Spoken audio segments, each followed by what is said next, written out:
menuju akhir pekan ini.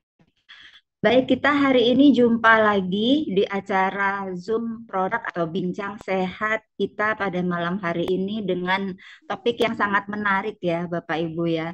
Hari ini kita akan membahas mengenai studi kasus dari program live streaming dari kantor pusat Malaysia ya di pusat pada waktu itu pernah mengadakan kegiatan sama bincang sehat juga yaitu lebih tepatnya di episode 93 di mana pada saat itu dari kantor pusat membahas mengenai masalah seputar eh, nyeri pada lutut dan kemudian stroke dan juga Parkinson ya termasuk juga diabetes.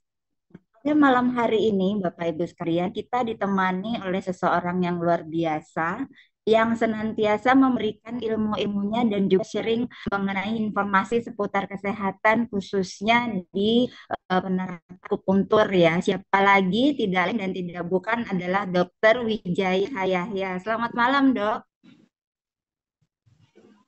Ya, Sekali selamat kita malam semuanya. Selamat malam si Suci. ya udah kita ketemu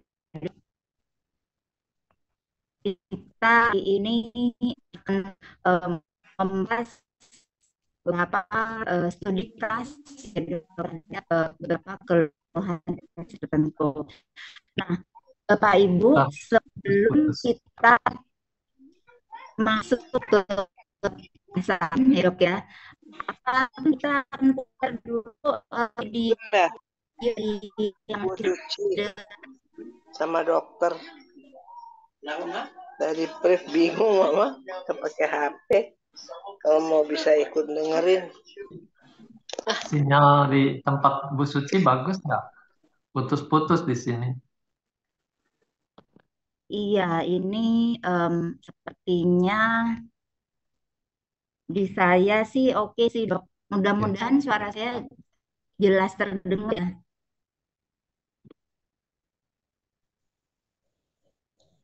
Kalau gitu putar dok ya. Ya, Kita videonya supaya Bapak bisa sedikit banyak memahami latar belakang dari pembahasan kita pada malam hari ini. Nah, Bapak Ibu, sebelum kita membahas lebih lanjut mengenai topik kita pada malam hari ini, kita akan eh, putar video berikut ini. Recording in progress. To open up the box and use it. Yes, my friend Larissa, who is my upline actually, she would remind me every now and then to use it. And well, I felt fine, so I didn't follow her advice. And then I heard the testimony of another friend, Elizabeth, her goiter, group, and her husband, who had Parkinson's, also was getting better with the use of the wand. And So I said, at that time, you were also facing some challenges, isn't it? I mean, you had difficulty in climbing up the stairs. Tell us about your problem.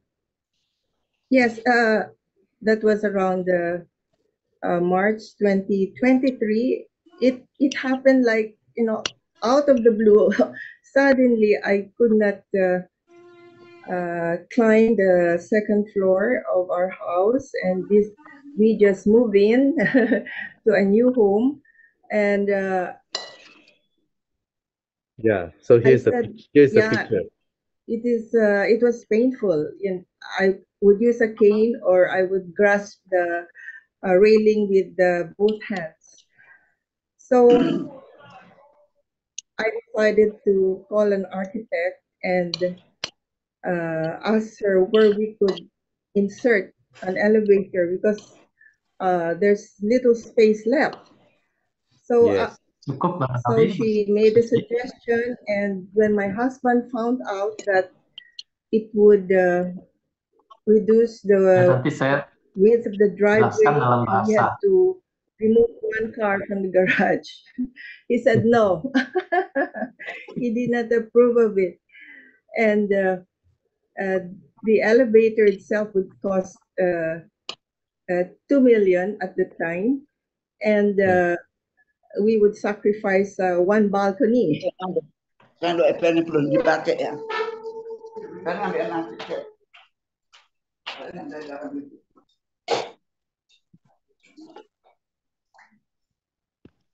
Oke, Bapak Ibu sekalian, tadi adalah cuplikan pembuka dari pertemuan Zoom kita pada malam hari ini ya, yang akan melatar belakangi pembahasan kita pada malam hari ini, supaya Bapak Ibu sedikit banyak bisa relate atau terhubung dengan topik kita pada malam hari ini. Nah, tadi sudah diceritakan di cuplikan video tersebut bahwa si ibu dokter ini dari Filipina, beliau ada kesulitan atau nyeri di bagian lutut ya.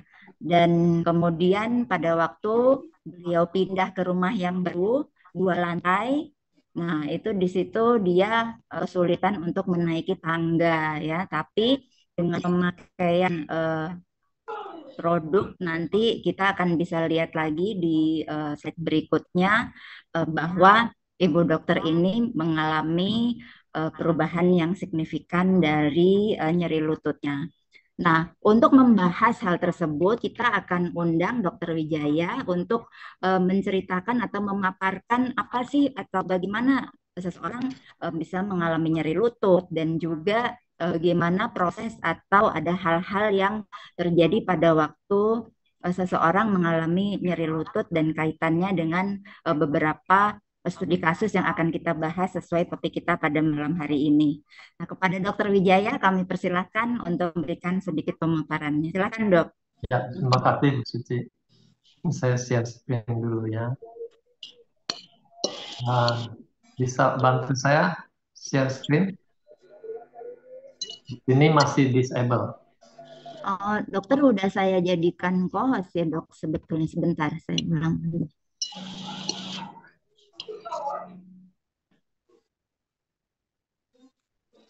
Sudah, Dok? Ya, sekarang bisa.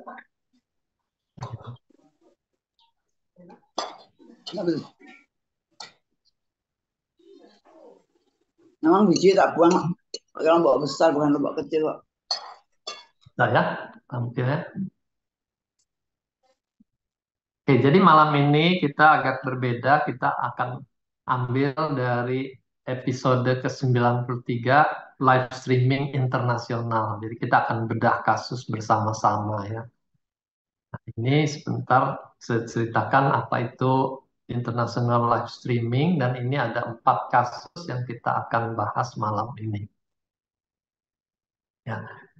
Nyeri lutut yang dialami Dr. Kara nanti ya, itu termasuk nyeri kronis eksaserbasi akut. Nah, ini jadi makin rumit ya. Kita sudah belajar apa itu kronis, apa itu akut, dan di sini kasusnya nyeri lutut yang kronis tapi dia kumat menjadi sesuatu yang akut. Lalu kasus kedua tuh ada gangguan saraf ganda. Kalau dalam neurologi itu sistem motorik kita tuh diurus oleh sistem piramidal. Kalau dia rusak, orang lumpuh. Lalu satunya lagi sistem ekstra piramidal. Kalau dia rusak, akan muncul gangguan yang tidak terkontrol, ya, seperti tremor gitu. Nah, pada pasien ini beliau mengalami keduanya. Kasus ketiga ini gangguan hormonal ganda. Jadi ada gangguan hormon insulinnya sehingga kita kenal sebagai diabetes mellitus. Lalu ada gangguan hormonal di otak juga yang kita kenal sebagai diabetes insipidus. Dan yang keempat, stroke dengan komplikasi adanya edema. Nah, ini tadi kita sudah lihat ya background dari acara live streaming Thrive Internasional. Jadi sebagai hostnya ini Dr. James Ong, beliau mencari kasus-kasus yang menarik dari kesaksian di berbagai dunia ya, cabang-cabang Thrive ada di mana, beliau cari kesaksian yang bagus, lalu beliau undang tokohnya untuk menceritakan sendiri apa yang dia alami. Jadi saya ambil salah satu episode yang ke-93. Nah, ini tadi kita sudah lihat ya tampilan video Dr. Kara Dimakali dari Filipina ini. Beliau seorang dokter, jadi kesaksiannya ini kita bisa terima dengan yakin ya, karena tidak mudah seorang dokter itu akan menceritakan masalahnya sendiri kepada dunia internasional. Jadi di sini beliau mengalami gangguan, tiba-tiba muncul rasa nyeri di lututnya. Sampai naik tangga harus pakai tongkat, harus berpegangan, padahal ini rumah baru gitu ya. Jadi kalau secara arsitektur orang bisa bilang, wah tangganya bagus sekali gitu. Tapi buat dokter Kara ini suatu siksaan gitu, karena dia harus menaiki anak tangga sekian banyak dan setiap kali naik lututnya kesakitan. Untuk solusinya yang paling bagus memang dipasang lift gitu.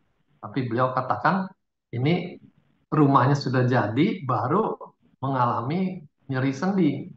Sehingga untuk ganti pasang lift sudah tidak ada tempat lagi. Dia harus korbankan garasinya, korbankan lobi di atas gitu.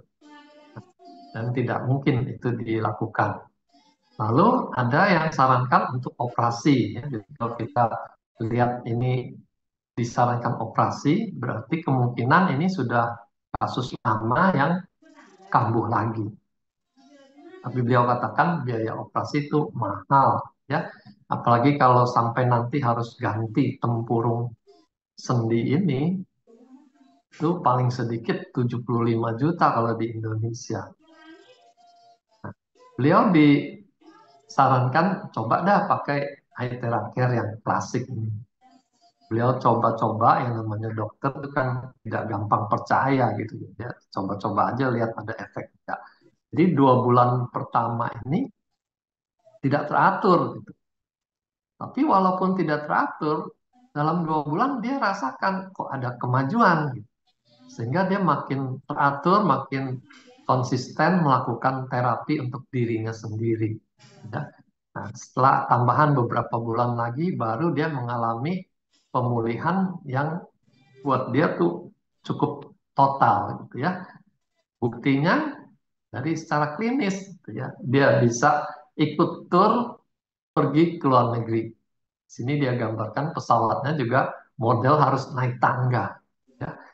Jadi, tidak selalu kita bisa kebagian pesawat yang ada belalainya gitu. Kalau kena tangga begini buat orang yang sakit lutut itu sengsara sekali. Jadi, belum lagi harus angkat-angkat koper, itu juga akan menambah nyeri lutut.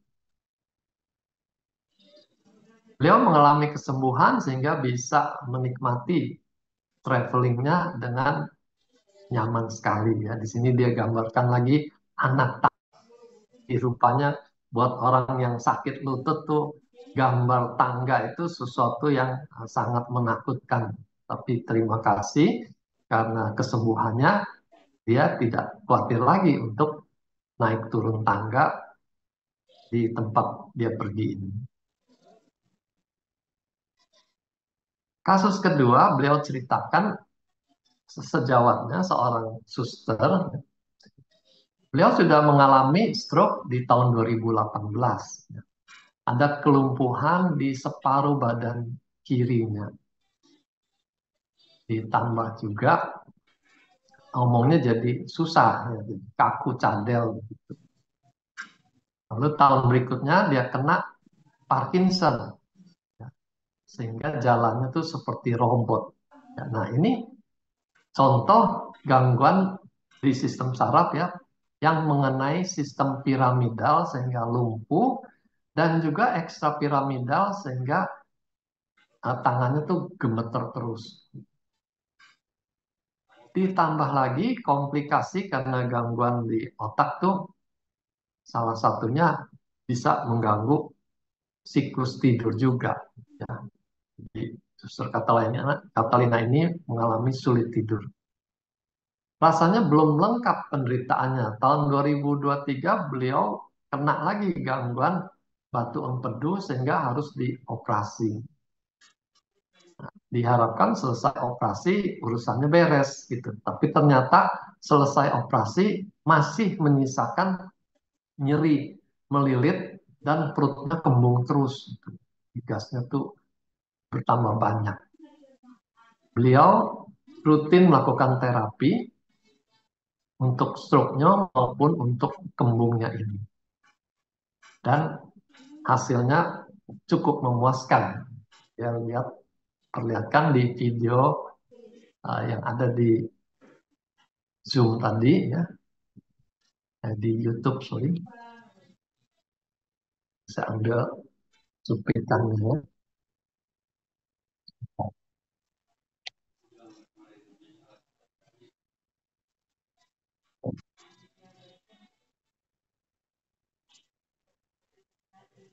Bisa keluar nggak tayangannya?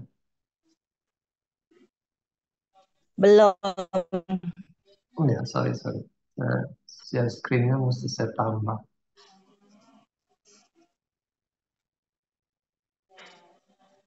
Pak saya.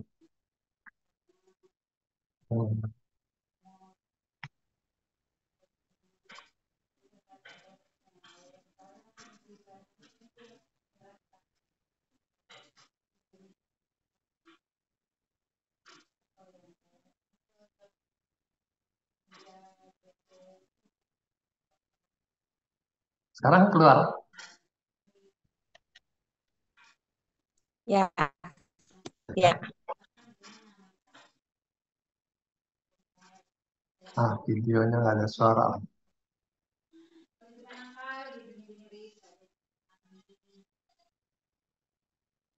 Bapak saya mau perlihatkan hasil temannya dokter ini, dokter Kara ini bisa berjalan lagi.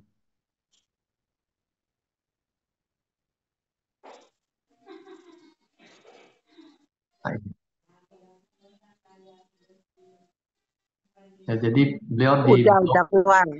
blow di sisi yang lumpuhnya ini. Kemudian, nah ini yang sebelah kanan ini. Nah, itu lihat, dia bisa berjalan ya. Padahal orang Parkinson itu jalannya, langkahnya kecil-kecil seperti robot gitu.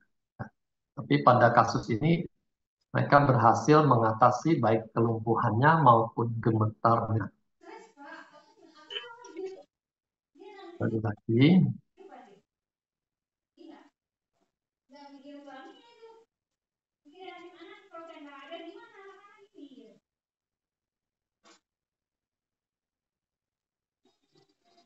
Sekarang kasus yang ketiga.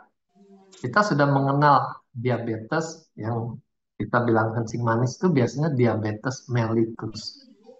Ternyata ada dua macam diabetes. Yang satu lagi diabetes insipidus, ya. Nah, ini gangguan hormon insulin, yang ini gangguan hormon vasopresin.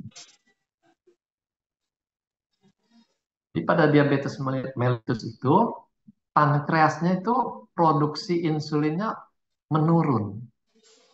Sehingga gula darah naik dan kelebihan gula itu akan keluar di kencingnya, di urinnya, sambil menarik air ikut keluar. Jadi pasien tuh akan mengalami kencingnya jadi banyak, ya. Dan bisa diketahui kencingnya itu manis karena tetesan kencing di toiletnya itu akan dikerubungi semut, ya. Jadi perhatikan, kalau sampai di toilet kok jadi banyak semut, kita sudah harus curiga, jangan-jangan di keluarga ini ada yang kencing manis. Ya. Pada kasus dia produksi insulinnya berkurang, dokter akan memberikan obat untuk merangsang pankreas memproduksi lebih banyak insulin. Sampai satu waktu obatnya itu sudah tidak bisa lagi menurunkan kadar gulanya, diasumsikan pankreasnya sudah kelelahan, tidak bisa lagi memproduksi insulin. Maka disuntikkanlah hormon insulin. Sayangnya ini tidak selesai dengan keberhasilan memberikan hormon insulin. Satu waktu gulanya juga tidak mempan lagi dengan insulin. Itu karena ada resistensi insulin. Di reseptor untuk membaca hormon insulin ini sudah tidak mampu lagi membaca, sehingga walaupun dikasih suntikan insulin, gulanya tidak turun. Nah, itu kondisi diabetes mellitus. Pada diabetes insipidus ini hormon yang berbeda. Jadi ada satu hormon, antidiuretik hormon namanya, itu diproduksi di otak. Ya. Bisa terjadi hormon ini berkurang produksinya. Ya. Atau reseptornya di ginjal yang menjadi tidak peka. Hasilnya produksi urin menjadi banyak karena tidak ada remnya, ya. Tidak ada antinya, sehingga urin keluar sebanyak yang dirangsang oleh tubuh. Nah, dengan demikian tidak ada keseimbangan hormon lagi antara yang menginstruksikan produksi urin sama yang mengerem produksi urin. Jadi tidak seimbang. Satu-satunya obat yang ada adalah suntik hormon yang namanya vasopressin. Kalau hormon ini disuntikkan, ibaratnya hormon antidiuretik ini jadi ada gitu ya. Harganya satu botol yang isinya hanya 1 cc aja itu sudah hampir 7 juta. Ini tahun lalu, nggak tahu tahun sekarang berapa. Ya. Dan ini bukan obat menyembuhkan kondisi ini. Ini hanya pengganti hormon antidiuretik yang kurang tadi. Jadi sama seperti menyuntikkan insulin. Jadi Dokter Kara menceritakan sahabatnya mengalami kondisi seperti ini. Ya. Dia seorang pria umur 50, awalnya sudah kena diabetes, sudah bertahun-tahun. Ditambah lagi belakangan kena diabetes insipidus ini. Tandanya urinnya menjadi sering, jumlahnya banyak dan sampai susah ditahan gitu. Nah, dikatakan setiap 30 menit dia harus ke WC. Kalau malam hari itu bisa sampai 8 kali dia terbangun untuk WC. Kadang-kadang kalau nggak keburu, dia terlalu lelap tidurnya bisa ngompol gitu ya, sehingga dia harus pakai pampers juga sepanjang dia tidur, takut-takut dia ngompol. Nah, jadi kita bisa bayangkan betapa tidak nyamannya kondisi ini. Kalau dia mau keluar rumah, misalnya keluar daerah gitu, ke kota mau ke mall, dia harus pastikan tiap 30 menit tuh ada toilet yang bisa dimampirin. Jadi kita bayangkan kalau kita mau ke Bogor gitu, harus dipastikan tiap 30 menit ada rest area. Ya. Nah, kan susah hidup seperti itu. Kalau sampai lebih dari 30 menit, dia keburu ngompol. Ya.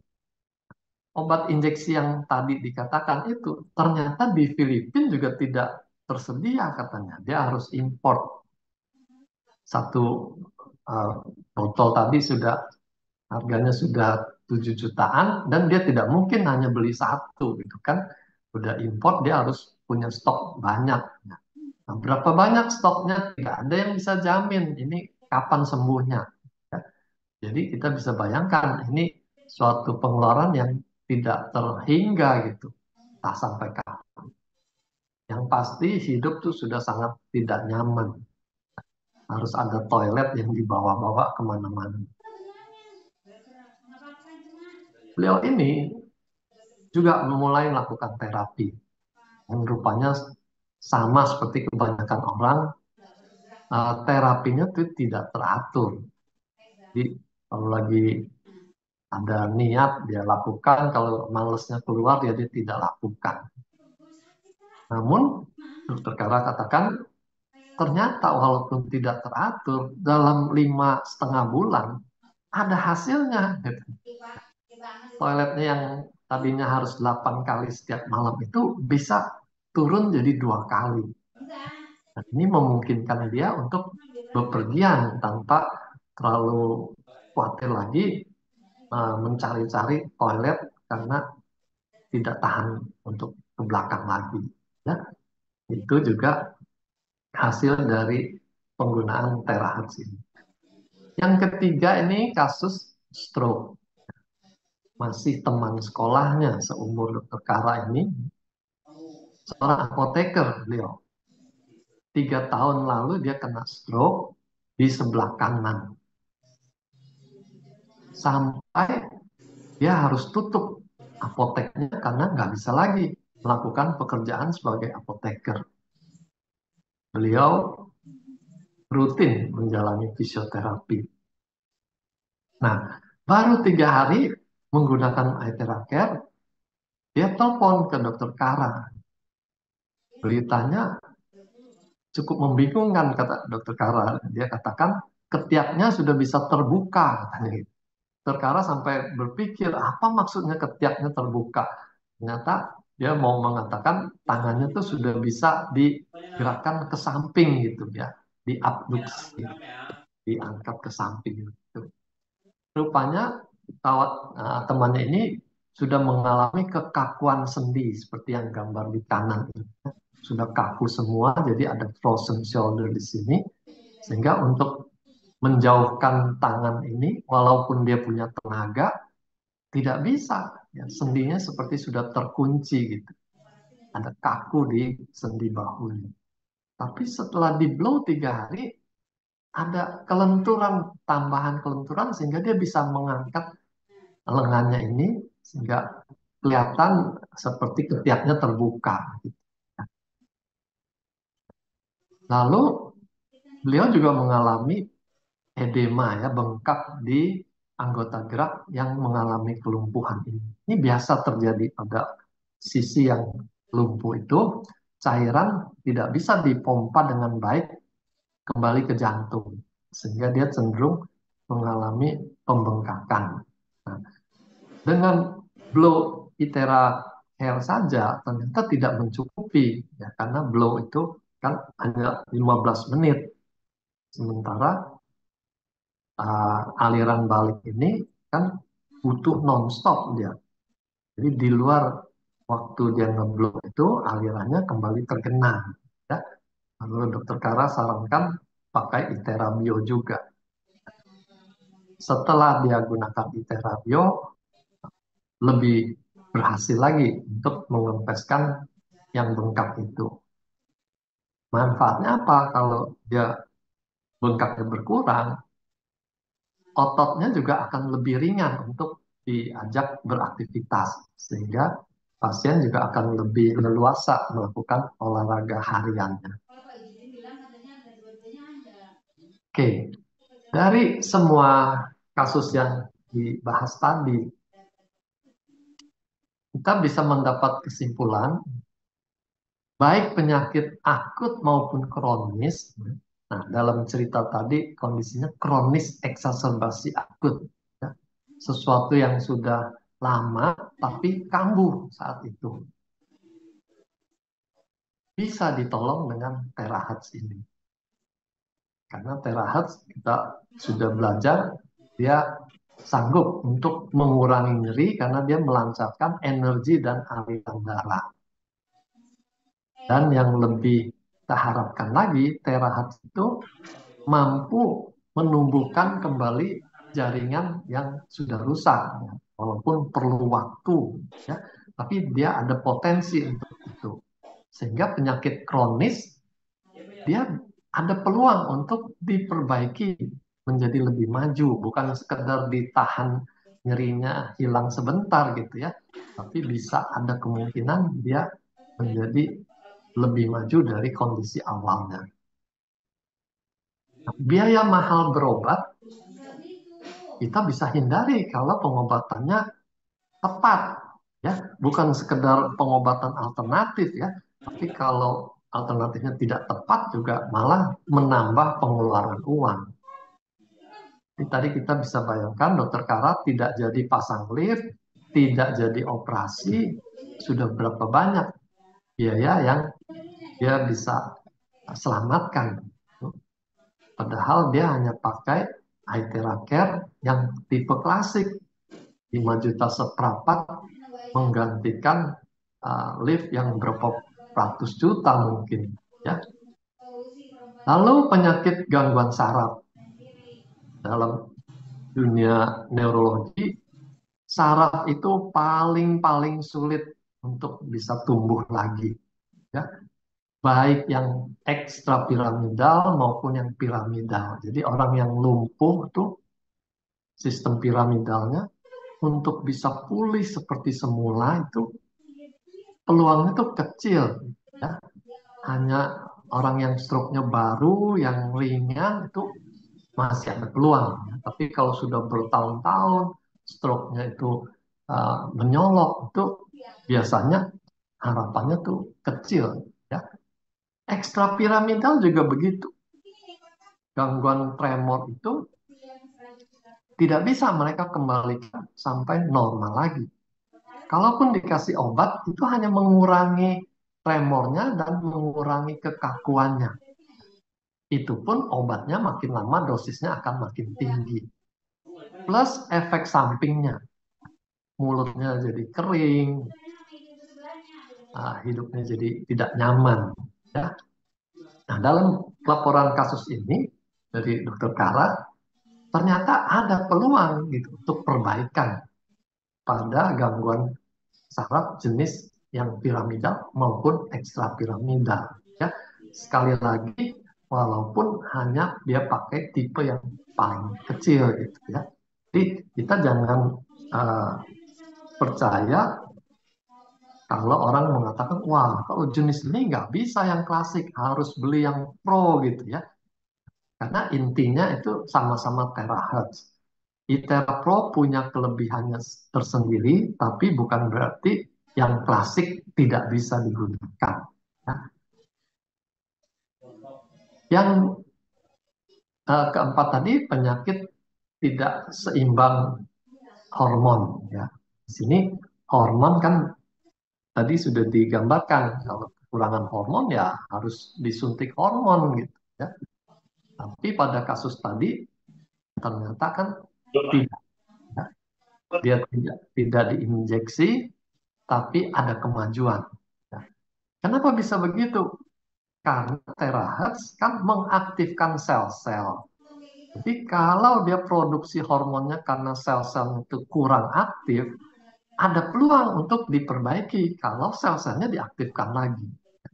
Apalagi kalau terjadi regenerasi akibat penggunaan terahertz yang mengaktifkan stem sel tubuh kita. Ya. Jadi di sini bukannya terahertz itu menjadi insulin pengganti, bukan ya, tapi dia bisa membantu memulihkan si pankreasnya ataupun tadi hormon yang di otaknya, ginjalnya bisa menjadi lebih sensitif sehingga urinnya bisa normal lagi. Nah, yang keempat ini kasus post stroke itu ya, kan sudah 3 tahun lebih, tapi ternyata juga mengalami kemajuan. Kalau di neurologi itu maksimal 1,5 tahun. Kalau tidak ada kemajuan lagi, itu akan dikatakan ini sudah permanen, tidak bisa ada kemajuan lagi. Tapi di sini, kasus di sini kita melihat, oh ternyata masih ada peluang. Nah, kalau kita gunakan cara kombinasi, gitu ya. Jadi kalau standar medis barat dengan statistiknya itu karena hanya menggunakan pengobatan cara barat. Tapi kalau kita kombinasi dengan pengobatan secara holistik, dengan perbaiki nutrisinya, dengan menggunakan terapi energi, dan lain-lain cara yang kita sudah belajar ya, 5 pilar itu, ternyata masih mungkin ada perbaikan lagi. Bahkan walaupun dikatakan otak tuh tidak bisa tumbuh lagi, kita masih bisa memperbaiki keadaan karena di neurologi juga dikenal yang namanya neuroplasticity. Jadi jaringan serabutnya itu bisa ambil jalur-jalur lain sehingga terjadi koneksi, ya. Jadi terjadi suatu jalur baru terbentuk, walaupun neuronnya tidak bertambah, tapi jalurnya bisa terbentuk baru. Itulah neuroplasticity. Ya. Juga kita bisa bantu dengan lebih segera tuh pada kekuatan ototnya. Nah, orang yang stroke kalau di blow itu ototnya bisa lebih bertenaga sehingga dia lebih termotivasi untuk melakukan latihannya karena kelihatan ada kemajuan. Lalu kekakuan sendi. Nah, ini juga menghalangi orang yang stroke itu untuk beraktivitas karena sendinya kaku gitu. Walaupun tenaganya ada, kalau kaku sendi dia tidak bisa juga beraktivitas, gitu. Macet sendinya. Nah, pada laporan kasus tadi, kekakuan sendinya ternyata juga bisa mengalami perbaikan. Oke, itu yang saya bisa bagikan. Nah, sekarang kita bisa diskusikan masalah kita masing-masing.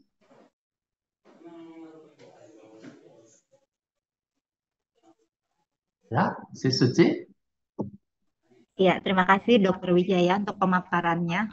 Baik, tadi Bapak Ibu sudah kita lihat sama-sama bahwa pada episode 93 tadi kita mendengarkan langsung seculik di video di awal tadi bahwa Dokter Kara ini memang awalnya memiliki teman-teman yang memang ada keluhan kesehatan termasuk dirinya sendiri.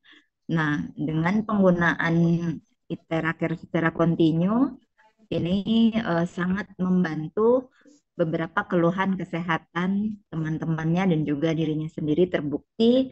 Tadi Dokter Wijaya juga menyampaikan bahwa beberapa temannya yang memang awalnya Parkinson ya dok ya, itu tidak bisa berjalan dan kemudian bisa mulai berjalan dengan sangat cepat ya, di mana ini menurut dokter adalah suatu hal yang jarang terjadi. Biasanya kalau sudah terdampak Parkinson ini harusnya jalannya agak sedikit Jadi sulit dan kecil-kecil jalan.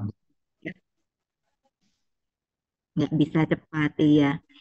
Nah, kita sekarang bisa berdiskusi Bapak Ibu sekalian dengan beberapa pertanyaan yang bisa Bapak tulis di kolom komentar atau kolom chat. Semoga kita bisa memakan waktu tersisa lebih banyak tanya jawab, jadi bisa lebih sedih untuk bincang secara ini ya. Wah, dokter ini kayak udah banyak nih yang nanti untuk dijawab dok ya. Kita akan mulai dari em, pertanyaan dari Bu Naning ya, boleh ya dok ya kita Ya. bahas satu-satu ya. Ya. Dokter, kalau pakai ITERA, pakai obat lagi nggak?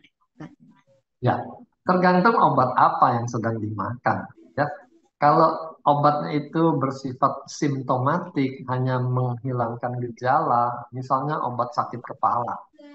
Nah, dengan terahat kita bisa pulihkan, tidak ada lagi sakit kepala, dia bebas dari obat. Obat kencing manis misalnya.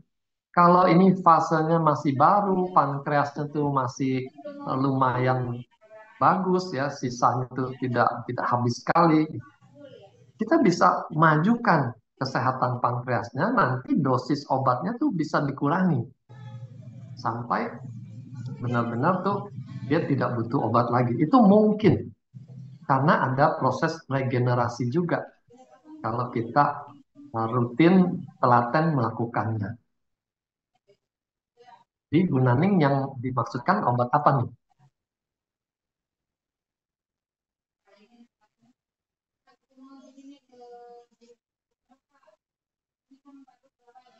Jadi Bu Naning sambung lagi ya.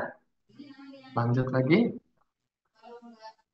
Iya, nanti mau dilihat lagi di ya. Bu Nuri, nah sekali lagi mengenai produk karya. Kemudian dari Pak Arianto, dok mohon tanya apa itu terapi energi? Saya baru tahu. Nah ini dokter ya, ya, Ya, Bu Suci suaranya masih putus-putus. Saya jawab ya. Jadi ini mungkin baru pertama kali join di diskusi kita ya. Jadi Iteracare itu suatu alat kesehatan yang mengeluarkan sinar yang namanya terahertz. Jadi singkatnya terahertz ini mempunyai frekuensi yang sama dengan sel-sel kita sehingga dia bisa mengaktifkan. Jadi getaran dari terahertz ini masuk ke dalam badan tuh 20 sampai 30 cm dia bisa tembus. Nah, sel-sel yang terkena ini akan ikut diaktifkan lagi. Jadi sel menjadi jaringan, jaringan menjadi organ. Kalau sel-sel di organ itu semua diaktifkan, organ itu akan meningkat kinerjanya. Jadi tadi dicontohkan pankreas misalnya. Orang gulanya naik karena pankreasnya tuh produksi insulinnya menurun. Pabriknya ini jadi turun produksinya. Nah, dengan kita berikan terahertz, itu sel-selnya menjadi lebih aktif, produksinya lebih banyak insulinnya. Sehingga kadar gulanya menurun. Bahkan pada orang yang reseptornya kurang peka, gitu ya. Jadi insulinnya walaupun keluar, gula darahnya susah turun gitu. Ternyata juga bisa menjadi turun kalau kita berikan terahertz ke seluruh tubuh gitu, khususnya ke liver dan ke otot-otot karena penggunaan gula itu ada di sana, liver dan otot-otot. Jadi kalau kita blow itu, setelah blow itu gulanya bisa kelihatan dia turun. Itu berarti reseptornya menjadi lebih peka sehingga uptake gulanya itu jadi lebih bagus, gitu ya, insulinnya bekerja lebih baik. Kira-kira gambaran singkatnya seperti itu. Jadi di sini kita tidak peduli nama dari penyakitnya, kita cukup tahu organ mana yang terganggu. Kita blow pada organ itu sehingga dia menjadi lebih sehat, maka orang itu akan mengalami perbaikan.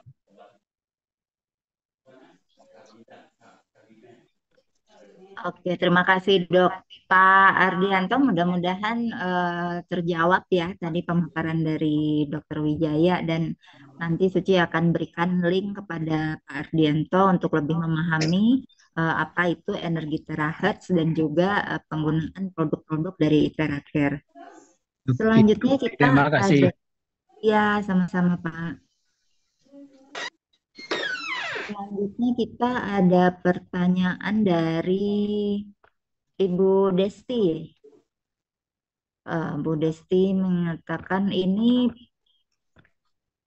penyakit lutut yang dialami dokter Filipina itu disebabkan dari apa ya dok?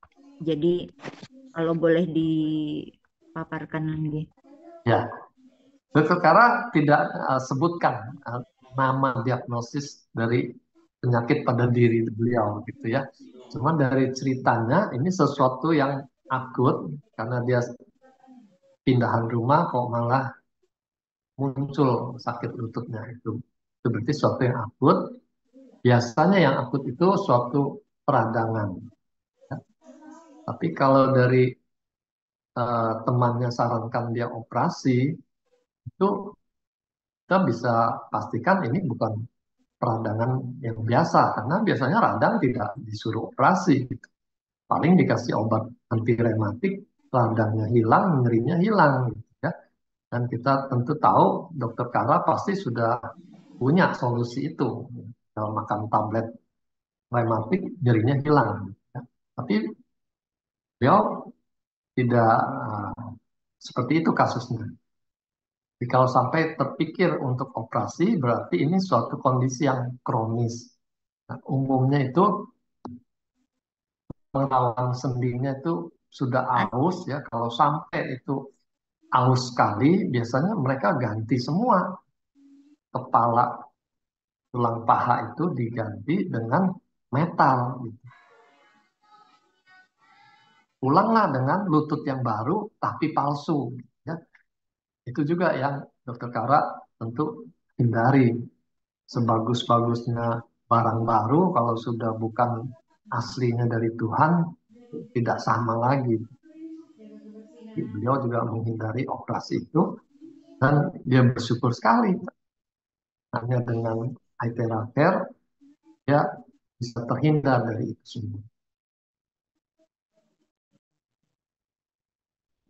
Iya, terima kasih Dokter Wijaya. Ini pertanyaan mulai banyak sekali, Dok. Ini Suci tadi sempat browsing dan scrolling sampai pertanyaan terakhir. Jadi mungkin Suci akan classified dulu ya sama beberapa pertanyaan yang mirip-mirip dan agak sedikit berkaitan dengan topik kita pada malam hari ini. Untuk yang di luar topik kita, nanti Suci akan skip dulu. Kalau masih ada waktu di akhir sesi, kita bisa bahas. Nah, ini menyambung tadi ke pertanyaan sebelumnya mengenai penyakit nyeri di lutut. Ini ditanyakan oleh Ibu Ruth dan Isaac.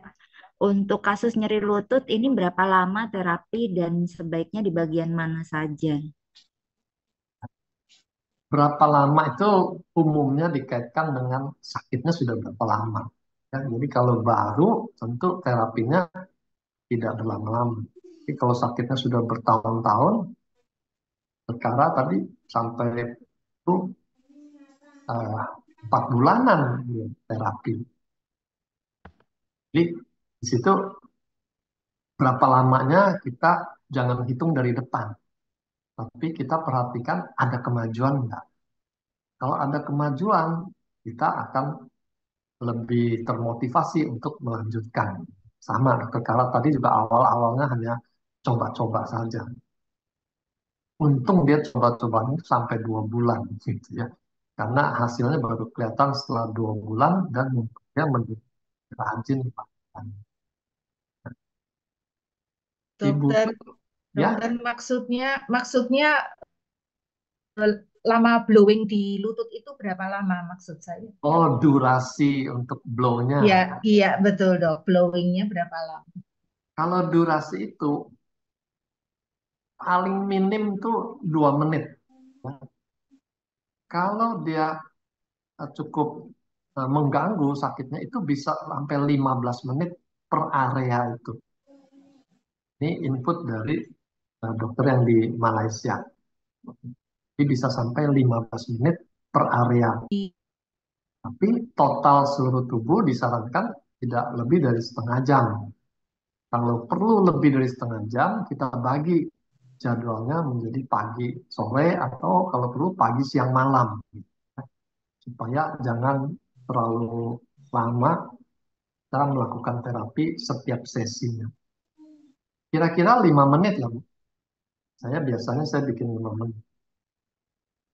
Terima kasih. Dok mau tanya, kalau misalnya untuk mencegah makanan apa yang tidak boleh dikonsumsi, supaya kita kan mencegah lebih sehat gitu loh, supaya tidak kena terserang penyakit yang dokter katakan. Aneka penyakit. Terima kasih. Ya, kalau aneka penyakit sekarang disepakati itu yang nomor 1 dihilangkan tuh proses food, ya, makanan hasil olahan dari pabrik. Di semua bentuknya makanan olahan dari pabrik itu dihindari. Karena rupanya itu banyak menimbulkan peradangan kronis, dan peradangan kronis itu nanti akan merembet pada berbagai penyakit, termasuk autoimun juga. Di nomor 1, proses food. Kedua, gula. Sekarang hampir semua ahli kesehatan tuh sudah menyoroti jahatnya gula kalau tidak benar-benar digunakan oleh tubuh. Di gula yang berlebih yang kita makan itu menimbulkan masalah. Gula kan dibutuhkan untuk membentuk kalori ya. Ini gula secara umum ya, bukan gula pasir saja, karbohidrat. Tapi kalau tubuh kita hanya butuh misalnya 1000 kalori, kita makannya sampai 1600 gitu. Maka yang 600 itu akan menjadi masalah. Kalau karbohidrat itu berupa gula simpel seperti gula pasir atau tepung-tepungan, itu lebih cepat lagi bikin masalah karena dia bikin kadar gulanya naik dengan cepat, dia menghabiskan insulin dengan sia-sia. Itu dua yang dihindari. Yang ketiga itu radikal bebas. Kalau kita makan gorengan, apalagi minyaknya itu sudah dipakai berulang-ulang, itu radikal bebasnya banyak. Jadi, itu hal-hal umum yang kita perlu singkirkan lebih dahulu. Kalau per item menunya apa, itu bisa beda-beda. Gizi itu belum 100% bulat sepakat. Misalnya daging itu sehat atau tidak gitu ya. Ada yang pro daging, ada yang pro vegetarian, itu belum bisa dipastikan. Oke, Suci. Iya, thank you dok. Nah, ini kita lanjut. Bapak Ibu sabar dulu yang untuk bertanya via audio ya. Nanti ini Suci bagi waktu untuk siapa yang sudah angkat tangan. Nah, sekarang ini kita lanjut ke pertanyaan selanjutnya. Mirip-mirip dok dari Bu Ruth juga sama Ibu Dewi mengenai osteoartritis. Jadi pengapuran pada lutut itu apakah sama dengan yang disebut osteoartritis dok? Itu yang pertama. Sedangkan untuk Bu Dewi sendiri udah terkena osteoartritis grade 1. Sudah 3 kali terapi dengan Iteracare, sudah bisa naik tangga pelan-pelan. Alhamdulillah ya Bu ya. Tidur juga udah nyenyak banget. Nah, tapi apakah aman untuk hipertensi? Saya merasa agak berat di bagian kepala. Silakan dok. Ya, kalau osteoartritis itu radang.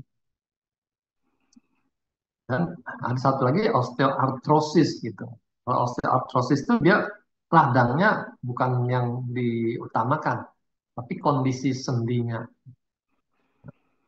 Biasanya mereka akan melakukan MRI melihat tulang rawannya itu seberapa aus. Itu yang grade-grade-nya itu berdasarkan keausannya itu seberapa parah. Grade 1 kan berarti dia masih ringan, kita masih bisa perbaiki, menumbuhkan kembali tulang rawannya. Kalau tulang rawan masih mungkin tumbuh. Biasanya kan dikasih suplemen yang seperti chondroitin. Nah, itu juga perlu dimakan kan berbulan. Tapi dengan kombinasi dengan terahertz, langsung di lokasi tulang rawan lututnya itu, kita bisa harapkan lebih terfokus perbaikan di area itu. Tadi pertanyaannya apa lagi ya? Iya, jadi kalau untuk kaitannya dengan hipertensi dok, karena Hipertensi. satu sisi iya Bu Dewi merasa enak, udah bisa naik tangga, tidur juga pulas, tapi beliau juga ngalamin berat di bagian kepala. Nah, hipertensi itu belum tentu sakit kepala. Orang bisa tensinya 200 tuh dia nggak merasa apa-apa. Ketawanya hanya kebetulan waktu ada periksa tensi gratis itu. Jadi jangan jangan otomatis kita pikirkan, wah ini kalau sakit kepala ada hipertensi gitu. Belum tentu. Kalau dia tensinya naik dengan cepat, bisa gejalanya dia sakit kepala. Jadi problemnya adalah hindari kondisi-kondisi di mana tensi bisa naik dengan cepat, yaitu kalau dia marah. Teraht sendiri itu bagus untuk hipertensi karena dia melebarkan pembuluh darah. Jadi kalau dia blow-nya rata di seluruh tubuhnya pembuluh darahnya pada bermekaran, maka tensinya akan turun. Kenapa? Karena mekarnya pembuluh darah itu tahanan perifer tuh akan berkurang. Tahanan itu yang bikin tensi naik. Hipertensi juga bisa disebabkan kalau ginjalnya itu kekurangan suplai darah. Jadi misalnya ada sumbatan, dia tidak lancar mensuplai ke ginjal, ada orang yang kencing manis misalnya, itu ginjal akan mengeluarkan hormon angiotensin tuh supaya tensi naik. Tensi naik itu diharapkan mengejar sumbatan tadi supaya bisa tercapai organ ginjalnya mendapat suplai darah. Jadi kalau kita blow area ginjalnya, pembuluh darah daerah situ mekar, suplai darahnya lebih banyak masuk ke ginjal, hormon angiotensinnya kan otomatis akan berkurang. Dia berkurang, tensinya turun. Nah, penyebab hipertensi itu macam-macam. Bisa dari ginjalnya, tadi bisa pembuluh darahnya yang kaku semua. Masih banyak lagi penyebab lain. Tapi kita bisa upayakan. Dan yang paling merata ke seluruh tubuh itu adalah Iterabio atau Iterabio-Lite. Nah, panasnya akan menyebar ke seluruh tubuh, orangnya sampai berkeringat itu pembuluh darah akan bermekaran, tensinya pasti turun. Hanya hati-hati kalau dia makan obat hipertensi, lalu dia pakai Iterabio juga, itu bisa-bisa turun tensinya kebanyakan. Orangnya merasa pusing. Makanya selalu saya sarankan jangan langsung setel 30 menit, intensitas 10 misalnya gitu. Kalau dia sedang makan obat darah tinggi kan bisa anjlok tensinya. Oke. Oke, thank you dok penjelasannya. Nah, ini tadi ada kaitannya juga dengan osteoartritis dok. Kalau tadi Bu Dewi mengalami perbaikan yang signifikan dalam waktu 3 kali terapi, nah ini berbeda dengan Bu Ria. Bu Ria ini sudah mengalami osteoartritis juga grade 4. Nah, tapi terapi sudah 13 hari berturut-turut, cuman masih sering nyeri. Nah, ini gimana sebaiknya, Dok? Dan apa juga yang membedakan di kedua kasus ini beda-beda? Ya grade-nya tadi yang satu grade 1, yang satu Oh, lagi grade yang satu 4. grade ya, iya. Oke, Grade iya. 4 itu boleh dibilang bantalan tulang rawannya tuh sudah habis semua. Jadi tulang ketemu tulang. Itu yang bikin sakit. Oke, oke. Jadi Kita memang hanya bisa harapkan regenerasi ya, lewat stem cell-nya itu kita blow, bukan hanya lututnya kalau sudah begitu ya. Blow tulang panjang semua, tulang belakang juga di blow karena stem cell diproduksi di dalam sumsum tulang. Lalu kita kurangi bebannya karena makin sering dia tertekan beban, ya sakitnya tiap hari akan ada terus. Gitu. Berat badan berapa? Itu harus dikurangi. Lalu tinggalnya di lantai berapa? Kalau dia harus turun naik tangga, itu berat itu. Karena naik turun tangga itu buat lutut tuh sangat berat dibandingkan pekerjaan lain. Nah, disitulah kita bicara pengobatan holistik. Gak bisa hanya bicara kamu makan obat merek apa, gak bisa. Seluruh gaya hidupnya dia harus perbaiki.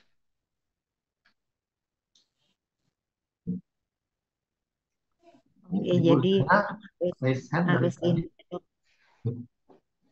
harus menyeluruh ya dok ya, nggak cuman terapinya saja, tapi juga kemudian ada beberapa hal-hal yang harus diperhatikan, khususnya pola makan dan juga apa menjaga dari berat badan sendiri ya dok ya, untuk bagi mereka yang menderita osteoartritis. Naik turun tangga itu harus disiasati. Kan kita sering tuh udah naik lantai 2 baru ingat, oh ada yang ketinggalan, turun lagi. Nah, untuk yang nyeri lutut dengan tulang rawan sudah menipis, itu sudah nggak boleh terjadi. Hmm. Oke, jadi Bapak Ibu tadi Dokter Wijaya juga menyampaikan bahwa beberapa kasus memang kalau kita awalnya 10 titik dasar itu wajib ya Dok ya. Jadi sebelum kita memberikan fokus terapi kepada bagian lutut, seluruh titik eh, 10 titik terapi yang wajib itu memang harus kita lakukan terlebih dahulu. Dan untuk berapa lamanya, untuk durasi, tadi minimal tadi Dokter Wijaya menyampaikan bahwa satu titik itu minimal 2 menit ya. Jadi nanti apa namanya bisa disesuaikan dengan keluhan dari Bapak Ibu sekalian. Nah, selanjutnya ini mengenai em, diabetes, Dok. Nah, jadi ini ada pertanyaan dari Ibu Liana ya. Hmm. Dan juga ada dari Ibu Enda eh, ini bertanya mengenai diabetes. Nah, jadi Bu Enda juga mengatakan selain titik meridian yang utama ini tadi untuk penyakit pre-diabetes mellitus sebaiknya di mana saja untuk fokus titiknya gitu ya. Kemudian selain itu ada dari sebentar ya dok ya saya scroll ini karena banyak sekali. Sebentar ini selanjutnya, nah untuk dari Buliana, untuk terapi yang diabetes, apakah ada aturannya untuk khususnya bagian blow-nya? Ini apakah di pankreasnya lebih lama atau bagaimana? Nah kemudian Bu Sylvia juga bertanya, kalau diabetes tapi ada stent atau ring metal di saluran empedu, apakah bisa di blow? Dan karena liver dan juga pankreas juga ada di sekitar daerah perut bagian Iya. kanan, sementara kalau ada stent atau ringnya kan nggak bisa di blow. Nah ini sebaiknya gimana? Nanti dokter bisa jadikan satu sekalian ya.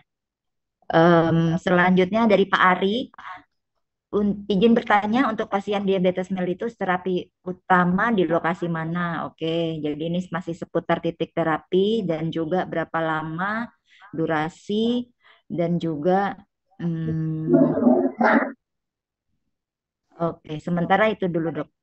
Ya, Yang lainnya sama. Jadi Bapak Ibu ini nanti kita simak jawaban bersama dari Dokter Wijaya ya. Silahkan dok. ya. Jadi untuk kencing manis itu ya, balik lagi asal kita tahu masalahnya di organ mana, kita tinggal fokus di organ. Di kencing manis, pankreas tuh memang menjadi tokohnya, pabriknya insulin tuh ada di situ. Itu ada di perut kanan atas tuh ya, antara uh, bagian tengah melebar sampai ke kanan atas. Nah, kita blow di situ. Nah, memang kalau masalahnya empedu juga ada di sekitar situ. Ya. Cuma yang kita khawatirkan kan benda-benda logam itu dia menjadi terlalu panas. Karena kita tidak tahu daya serap panas dari metal yang dipasang itu seberapa tinggi. Jadi disarankan kita hindari tempat yang ada implannya. Nah, kalau terpaksa juga karena pankreasnya ada di situ, ya, kita siasati blow-nya jangan fokus di satu titik pankreas tuh terus-menerus di situ 5 menit. Jangan, karena kalau 5 menit di situ terus kan terjadi akumulasi panas. Tapi kalau kita blow-nya sambil berjalan, kita kurangi temponya 2 menit misalnya. 2 menit dari depan, 2 menit dari belakang. Itu resiko itu kan jadi berkurang. Itu saja yang saya bisa sarankan. Terus juga selain produksi insulin, tadi saya sudah singgung juga, tuh reseptor insulin tuh juga berperan. Nah, reseptor ini adanya di liver dan di otot-otot. Otot tuh menggunakan gula untuk kebutuhan aktivitasnya. Kalau reseptornya tidak peka, gulanya tidak bisa dipergunakan, dia jadi mengumpul di darah, jadi gulanya tinggi. Kalau kita blow seluruh ototnya, reseptornya akan menjadi lebih peka, nanti gulanya juga bisa turun. Sambil perhatikan semua diet untuk kencing manis itu. Jadi diet itu juga penting sekali untuk memanage kencing manis. Ini Liana raise hand untuk menanyakan hal itu. Iya dok, Iya. tadi saya udah dijawab pertanyaan yang satu dok, yang diabetes mellitus di blow-nya di bagian mana saja. Cuma saya ada satu pertanyaan lagi dok, kalau orang stroke itu dia sudah pasang 3 ring di jantung, apa boleh di blow? Boleh, karena stroke kan di otak. Oh, Kita blow bagian otaknya, lalu sumsum tulang belakangnya, ya, karena jalur dari otak itu semua lewat tulang belakang. Dari tulang belakang tuh, sumsum tulang belakang, baru dia bercabang-cabang mengurus anggota gerak kita. Nah, kita blow jalur piramidal tadi, yang kelumpuhan tuh jalur piramidal. Dari otak, sumsum tulang belakang, sama ke ekstremitasnya. Ya, lengannya dari bahu sampai ujung jari misalnya. Karena itu kabelnya sampai situ. Tapi kerusakannya kita tahu bukan di kabel, kerusakannya adalah di pusatnya, di otaknya.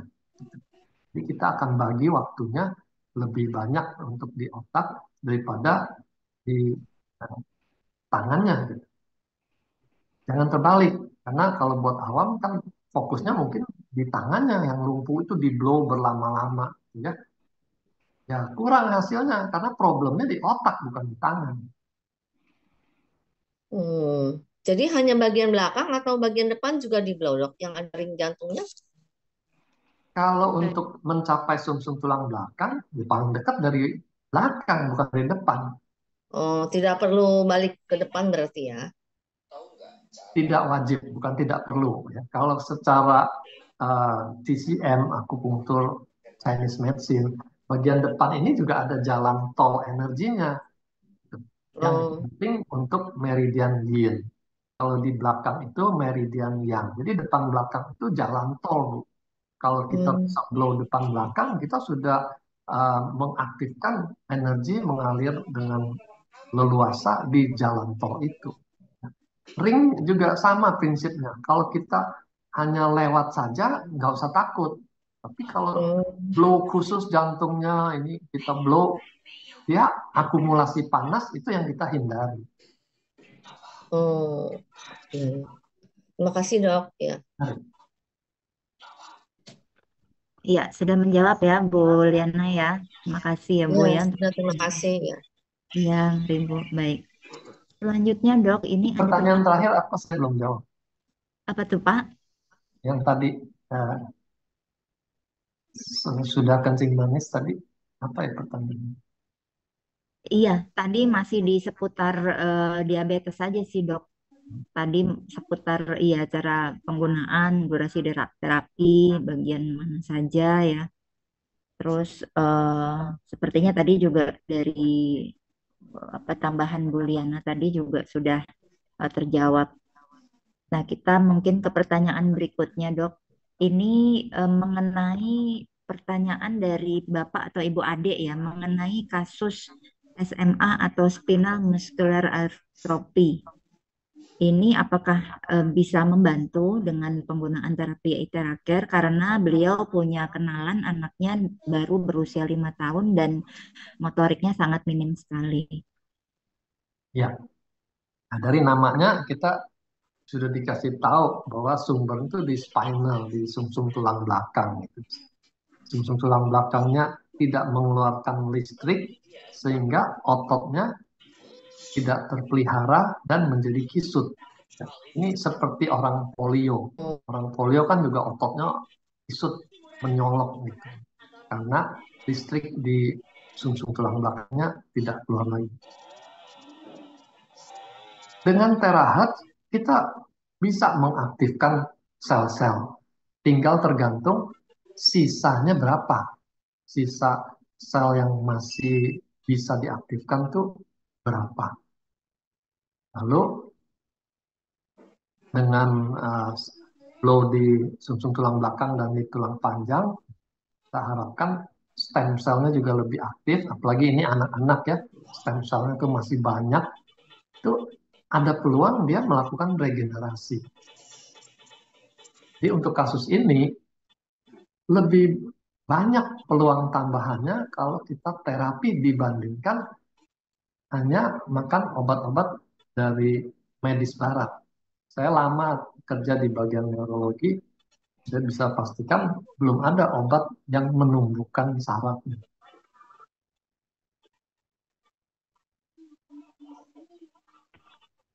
Iya, cukup ya dok ya pemaparannya ya dok ya. Selanjutnya kita bisa ke pertanyaan berikutnya. Ini dari em, Bapak atau Ibu ya, Samsung Papua Bersatu. Nah ini selamat malam Pak Dokter. Saat ini saya sedang terapi penderita stroke dan ginjal. Yang ingin saya tanyakan, beberapa bagian dari yang saya terapi itu kulitnya jadi kemerah-merahan. Dan juga kalau untuk yang sesak dan juga batuk itu yang diterapi itu bagian mananya. Nah, ini juga sama pertanyaannya dengan Ibu Dina. Kalau sesak napas ini bagaimana dok untuk fokus titik blow yang lebih dimaksimalkan? Kalau kemerahan, pertanyaan pertama itu pakai speed berapa gitu ya. Karena makin panas dia akan bikin trauma termal gitu. Panasnya itu bisa mencederai kulit, bahkan bisa melepuh kalau dia pakai intensitas 3. Saya beberapa kali dapatkan laporan tuh kliennya melepuh gitu. Karena kita kebiasaan kita tuh maunya top chair gitu. Di apa-apa tuh pakai yang paling maksimal. Intensitas 3, 15 menit, ya kebakarlah kulitnya. Jadi disesuaikan aja. Kalau memang kliennya itu merasa kepanasan, kita mundurkan. Atau intensitasnya dikurangi. Intensitas yang paling minim aja kan dia bisa 20 cm masuk. Kenapa kita mesti kejar dengan yang paling kuat? Lebih penting dia telaten dalam satu jangka waktu yang lebih lama. Daripada kita pakai intensitas yang paling kuat, tapi terapinya hanya seminggu sekali. Terus kalau untuk sesak batuk, kita tahu organnya di paru-paru.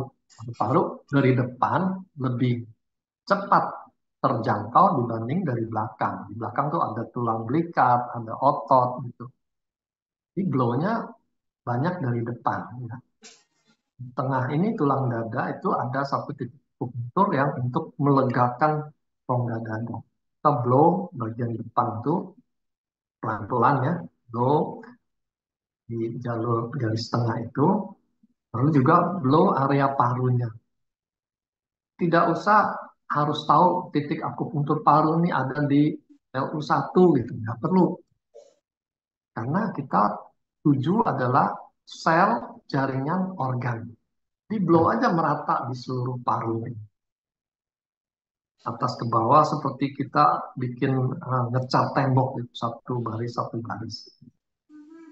Dari belakang juga perlu tuh di kedua sisi tulang belakang. Itu ada jalur meridian bladder, titik akupunktur untuk paru ada di situ. Kita blow meridian bladder itu dari atas sampai bawah, itu organ-organ yang lain juga akan ikut disehatkan. Kalau secara akupunktur punya jalurnya.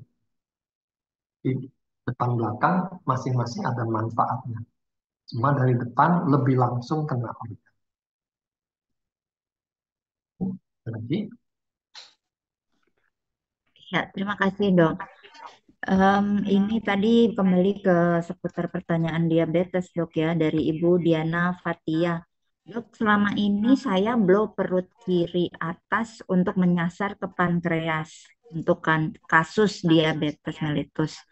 Tapi dokter bilang perut kanan atas. Ini Kanan, mana yang benar? Iya. kanan. Pankreas itu di kanan. Ya, dekat lambung, dia sampai ke garis tengah. Dia melebar ke garis tengah. Pankreas itu di kanan. Kiri itu mungkin dimaksud limpa. Kalau di dalam TCM ya, pengobatan SINSE itu, kencing manis itu memang dikaitkan dengan limpanya lemah. Tapi limpa yang dimaksud dalam TCM itu tidak sama dengan limpa yang ada di perut kiri itu. Kenapa? Karena limpa yang di perut kiri itu, kalau ada penyakit, misalnya malaria, limpanya membesar, itu limpanya dioperasi dibuang. Orangnya tetap hidup. Padahal dalam TCM, limpa itu sangat penting untuk menghasilkan energi dari pengolahan makanan. Makanya TCM yang modern ini mulai mengaitkan limpa itu dengan pankreas. Dikasih tanda limpa pankreas. Textbook yang zaman dulu tidak ada kata pankreas di dalam TCM. Jadi kita untuk kencing manis kita sudah pastikan itu organnya pankreas, bukan limpa yang di sebelah kiri. Oke. Oke, terima kasih dokter. Ini selanjutnya dari Ibu Hani. Nah, ini kita ke topik untuk stroke ya dok ya. Jadi Ibu Hani ini bertanya untuk pasien stroke dengan gangguan refleks menelan dan bicara yang di blow ini sebaiknya difokuskan di titik mana saja dan juga berapa lama untuk masing-masing durasinya. Nah, ini untuk fokus supaya terapinya bisa maksimal ini sebaiknya terapinya berapa lama gitu ya dok ya. Belum, pantau belum. Ya. Kemudian untuk yang berkaitan dengan stroke tadi saya ada baca lagi di bawah. Ya, sepertinya mungkin itu dulu dok. Stroke dengan gangguan menelan itu ada dua kemungkinan. Yang pertama, dia kena stroke bagian belakang, itu stroke batang otak. Itu saraf menelan itu ada di situ. Kalau kejadian seperti itu kan dipastikan dengan MRI, di mana letak sumbatannya. Nah, kita akan blow wilayah kepala belakang sampai ke leher, area batang otak. Kemungkinan kedua, dia stroke-nya sudah berulang. Di stroke kenanya di dua sisi. Pertama di kiri atau di kanan, lalu stroke yang berikutnya kena di sisi yang berlawanan. Kalau kena dua-duanya, refleks menelan tidak ada cadangan lagi. Kalau kena satu, masih ada refleks menelan. Tapi kalau kena dua-duanya, dia kehilangan itu, dia mulai kesulitan bisa tersedak. Nah, kalau memang dia kena dua kali, istilah itu hemiparese duplex gitu ya, berarti kita mesti blow kedua belahan otak itu. Dua otaknya di blow sampai ke belakang juga ya, batang otak itu sama sumsum tulang belakang, karena semua jalur saraf lewat situ. Baru ditambahkan untuk otot-otot menelan ini, kita blow di pangkal lidahnya itu, kita blow ke bawah itu, kiri kanan, depan, supaya tenaganya ada tambahan. Tapi sekali lagi, sama prinsipnya seperti stroke pada umumnya. Yang lumpuh tuh di luar, tapi yang bermasalah itu di dalam kepala. Kita blow dua-duanya. Oke. Ya, terima kasih dok. Ini berkaitan dengan stroke juga. Ini ada pertanyaan dari Bapak atau Ibu ya, Yani Lestari, Ibu mungkin ya. Dokter, saya stroke sudah 7 tahun lalu, bagian kiri tubuh. Tahun kedua sudah tidak pakai tongkat, tapi 2 tahun ini otot kaki kiri dari panggul melemah dan jari-jari kiri, ini kiri di kaki ini sakit ya untuk napak ya. Jadi untuk teknik blow selain dari titik utama tadi 10 titik dasar itu difokuskan di bagian mana saja nanti. Ya.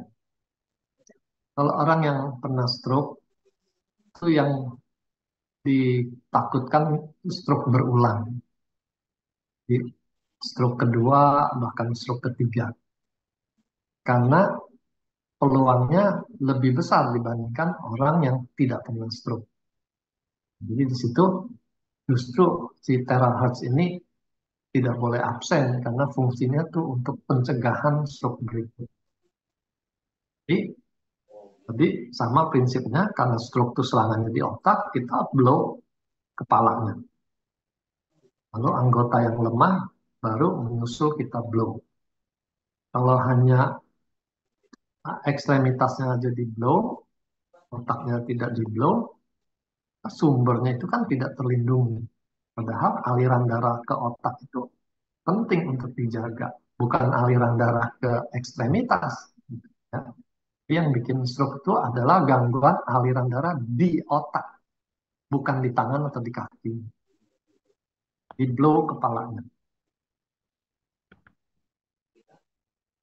Di sini faktor yang bikin orang stroke itu namanya faktor risiko itu semuanya harus teratasi. Diabetes, kolesterol, darah tinggi, trigliserid, asam urat, itu yang bikin darah menjadi kental itu juga perlu diatasi. Dari waktu ke waktu pastikan angka labnya semua normal. Terahertz sanggup untuk membantu memulihkan. Kita sudah lihat untuk gula, pankreasnya kita sehatkan, gulanya turun. Kolesterol di metabolisme di livernya kita blow, ya akan lebih cepat lagi untuk pembuangan kolesterol.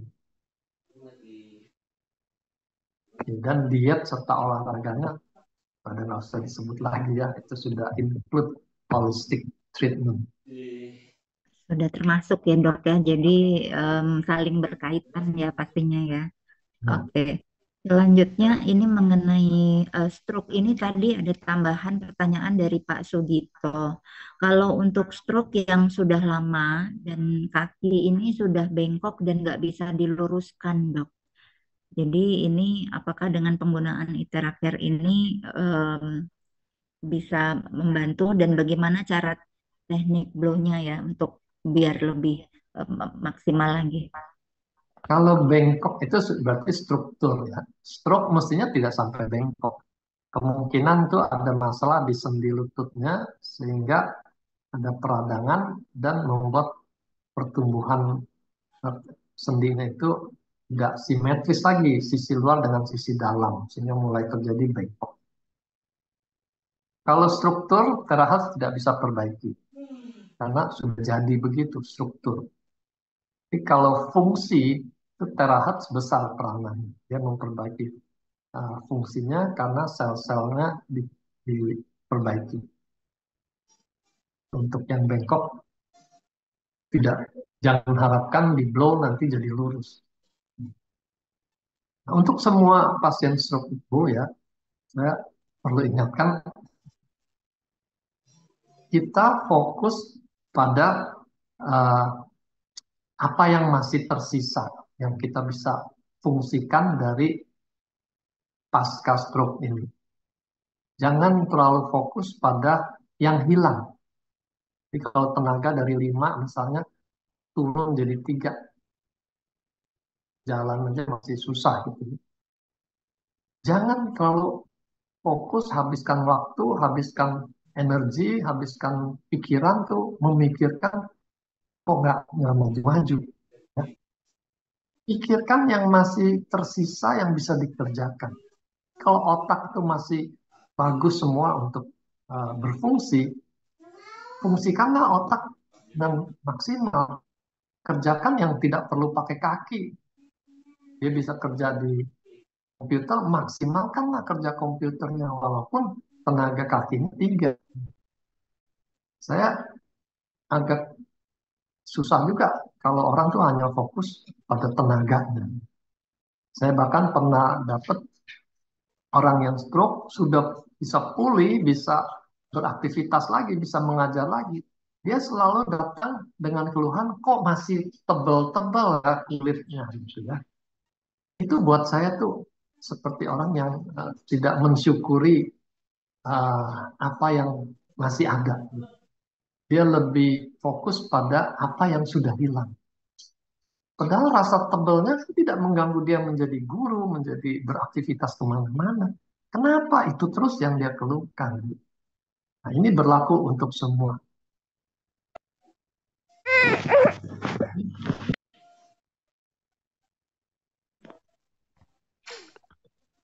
Lagi? Ya, selanjutnya kita ke pertanyaan mengenai Parkinson ya dok ya. Ini tadi ada pertanyaan dari sebentar. Kalau dari Ibu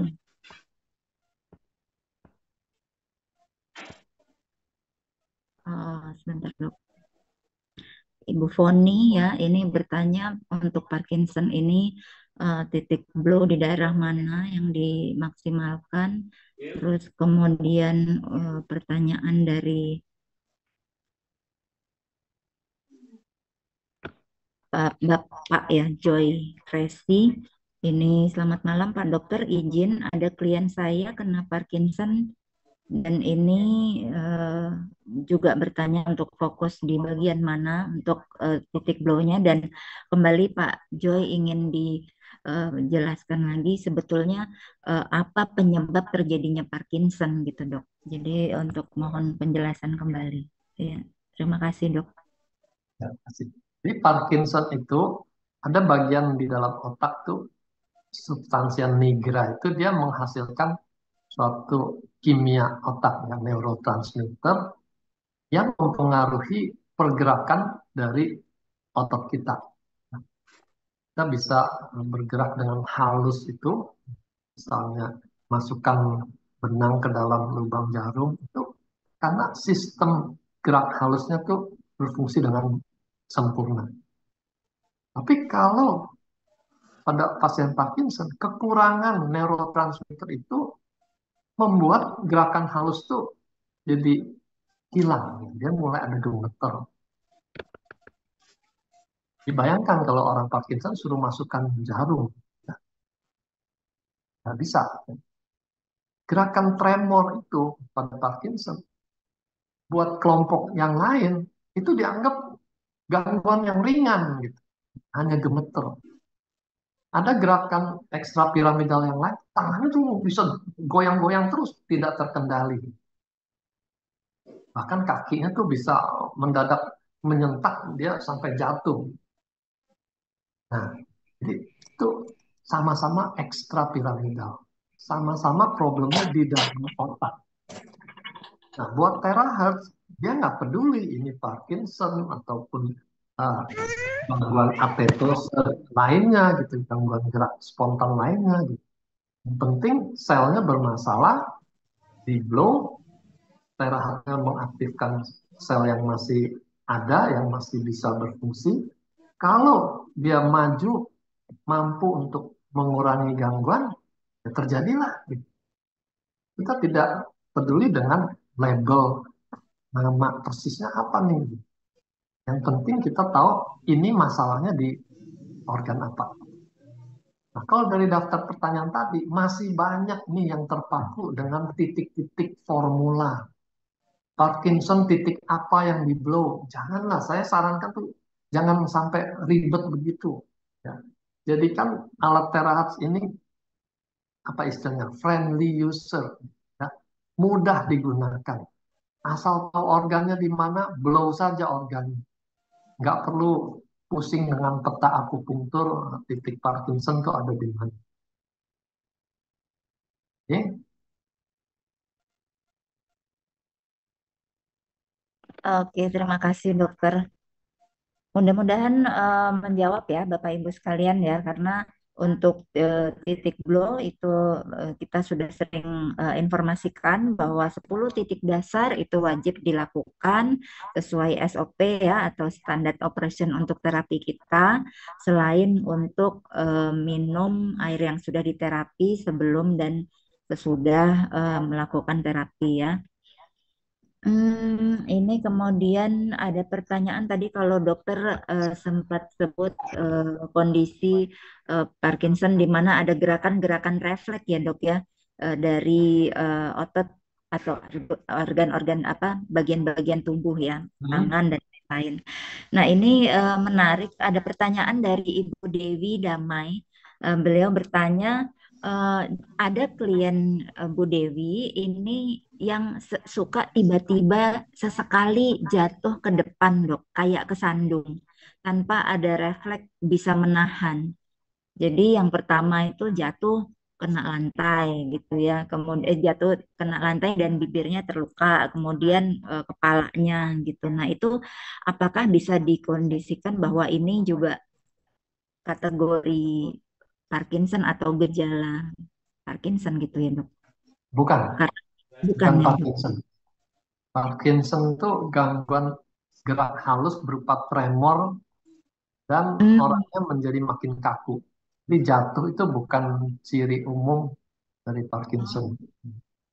Ada Mestinya kondisi nggak yang bisa ya, nahan jatuh ya. ya seperti orang lumpuh tiba-tiba itu ada lagi, ada lagi. Tapi sama-sama itu sistem saraf. Kita udah tahu sistem saraf, itu jalurnya ya itu juga otak, sumsum tulang belakang, nanti dari leher tuh ke tangan, lalu nanti yang dari pinggang mengurus ke kaki. Kita blow aja pusat jalurnya. Dari pusatnya baru nanti blow anggota geraknya supaya ototnya lebih kokoh, tulangnya juga lebih kuat itu sehingga dia tidak gampang jatuh. Dengan terahertz lebih besar peluangnya. Oke, iya. Jadi memang Bu Dewi ya tadi ya harus udah mulai rutin untuk tadi kalau nggak salah pasiennya ya. Jadi memang ada gejala-gejala yang memang gangguan syaraf ya yang tadi disebutkan oleh Dokter Wijaya dan sebaiknya mulai dilakukan secara rutin untuk terapinya. Apaan? Selamat Nggak malam. tahu. Selamat malam. Malam. Dengan siapa? Iya, sebentar ini kayaknya tadi. Halo. Iya, selamat malam Pak. Pak Joshua ya? Ya, ya Bu. Selamat malam. Iya, selamat malam. Bapak mau tanya? Ya, mau menanyakan ini sehubungan dengan diabetes yang sudah lama, itu dikomplikasi ke lambung, kemudian juga ke syaraf-syaraf untuk kaki dan tangannya itu setelah diterapi sekitar tahun yang lalu itu sudah banyak sekali berkurang sakitnya. Tetapi akhir-akhir ini syaraf-syaraf dan otot-ototnya kaki, tangan itu sering masih kemeng-kemeng sakit begitu. Memang ada juga tendon tangan lengan kanannya itu juga ada robek gitu menurut MRI. Nah itu bagaimana untuk bisa menerapi yang supaya bisa menolong ini, mengatasi nyeri, kemeng-kemeng dan sakit begitu dok. Terima kasih. Selamat malam. Ya, kalau pada diabetes dengan gangguan sensoris saraf, ya, semutan, baal, kemeng itu kemungkinan sudah kena juga kabel-kabel sarafnya. Tersebut tuh neuropatik diabetes. Ya. Jadi kan struktur sarafnya tidak ada cacat-cacatnya. Seringkali itu seperti kabel yang mengelupas gitu. Itu yang bikin dia rasa sensorisnya itu tidak normal. Blow terahertz membantu melancarkan suplai darah termasuk ke saraf yang halus-halus itu. Tapi jangan lupa bahwa saraf juga butuh makanan. Di makanan saraf itu terutama kan komponen vitamin B kompleks itu perlu dicukupkan. Lalu juga nanti perlu lecitin. Lecitin itu nutrisi untuk kabelnya saraf itu juga perlu dicukupkan. Jadi kembali lagi ke holistik itu. Kita nggak bisa hanya pakai energi tapi tidak mencukupkan nutrisinya. Kalau di TCM ini energi ini yang-nya saja, nutrisi itu yin-nya. Dua-duanya harus diperbaiki, yin-yang-nya harus dicukupkan. Dikonsultasi ke bagian gizi, dianalisa makanan sehari-harinya, nanti kelihatan apa yang kurang dari makanannya, itu yang mesti dikejar. Untuk robekan ligamen tadi, saya pernah dengar kesaksian seorang pelari dari Jogja itu ya. Dia pelari alami robekan, biasanya itu seperti orang di stempel nggak boleh lari lagi gitu. Karena robek di bawah lari kan tambah parah. Gitu. Tapi ternyata dengan terahertz terjadi pemulihan, dia sudah mulai lari lagi. Kita bisa bayangkan ya mungkin stem cell-nya itu melakukan tugasnya mereparasi di daerah yang robek itu sehingga terjadi penyembuhan. Ini Kalau tangannya dok itu merasa panas dan seperti tertusuk-tusuk jarum gitu dok, bagaimana itu? Ya, itu contoh dari neuropati diabetik itu. Jadi kabelnya itu melepaskan listrik sudah di luar normalnya. Kalau kebetulan saraf peraba panasnya yang kena, dia akan merasa kepanasan. Nah, di situ kalau kita pakai blow, jangan pakai yang panas. Karena dia sudah rasa panas, kita tambah lagi sensasi panas, tapi dia akan merasa lebih kepanasan. Saya suka dengan yang keluaran baru itu ya, Ipera Premium Plus itu, yang ungu, tombol yang pertamanya itu dia tidak panas. Kita bisa pakai itu, menghasilkan energi terahertz yang sama, tapi orangnya tidak kepanasan. Dipakai untuk area muka, sinus itu sangat nyaman. Orang nggak kepanasan. Iya, mudah-mudahan Ya. terjawab pertanyaan Pak Yosua ya. Terima kasih Bisa ya Pak.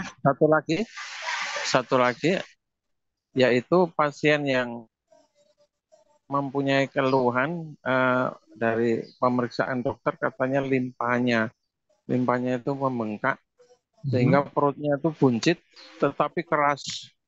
Nah kami sudah blow berulang kali begitu, ke perutnya itu masih kerasnya nggak wajar itu dok.